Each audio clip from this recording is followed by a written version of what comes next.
and that was another thing. You could spend forever on biographies Yeah. of there is uh what's a really good one? Help me. Um My taste is that I played football. I played football, and I was a linguist.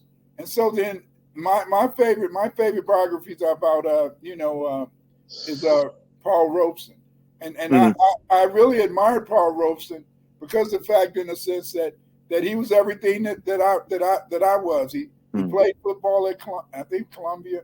Then he was a polyglot, and he was in other words, he knew a lot of languages. He would sing in the various languages, and so I found him as a person to model my life off.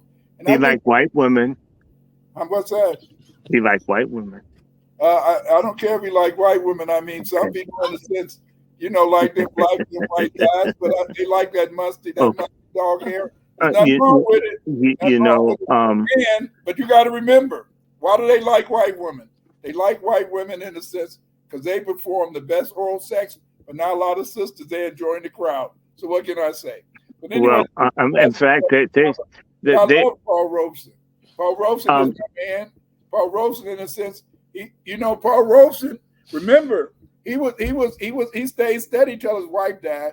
Once his wife died, and she was his manager, then things started happening. But look at how he was always attacked. They always say that he was influenced by the Russians, but he always made it clear that he learned his communist ideology living over in Britain. and you But know what? He has some good books. Here I Stand by Paul Robeson yeah, is a very good book. The person I liked were the black nationalist people like Blyden and Just the person that asked the question about the books. Alexander Crummell. So yeah, we should do our themes so we can be tighter. Nathan Hare, Black Anglo I tell Saxons. you, I tell you, That's a really good one. Um, for those of you who are interested in Afrocentric history, you can go to my YouTube website, and I have two videos where I discuss these important Black history books, Afrocentric books, because see, many people don't know that Afrocentrism is well grounded. It has a good base based upon anthropological historical disciplines. The only thing that hurt us was when Ivan Van Sertima and Hunter Adams in 1991, they couldn't defend the Portland essays, and because they couldn't in a sense defend the Portland essays, that's what led to white people feeling that they could attack Afrocentrism, because you remember our Afrocentric scholars were who? J. Rogers, W.B. Du Bois, Carter Woodson. I mean, come on now, these people were standard bearers, but they were able to overlook them because of the fact that Ivan Van Sertima and Hunter Adams, because of the fact that they wrote the Portland essays, then in a sense, and then when white people were attacking it, they couldn't defend it. That's when people felt they could attack Afrocentrism. You see, and that's mhm, based on the fact that they couldn't really live up to it. But again, that's why you got to have straight people. That's why we're here to try to teach you what we know about history based upon historical reality.